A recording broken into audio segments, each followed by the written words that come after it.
दीदी के तरफ से 100 रुपया इस मोहन में मोहन आई है भगवान पूरे परिवार के तरफ से अच्छा बात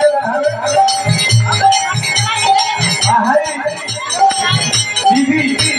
जितना दीदी लोग हैं बाबू के बुआ के तरफ से मेरे दीदी के तरफ से 100 रुपया आई है और भगवान हमेशा बरकत में आगे बढ़ावे और सबसे बड़ी दीदी के तरफ से आज बबुआ के सबसे बड़ी बुआ के तरफ से आप मौसो है कहाँ कर सही बात अब हाथी के पहले पहले निकाला नहीं तो फिर अमल को आ रहे भेगा है कहना बात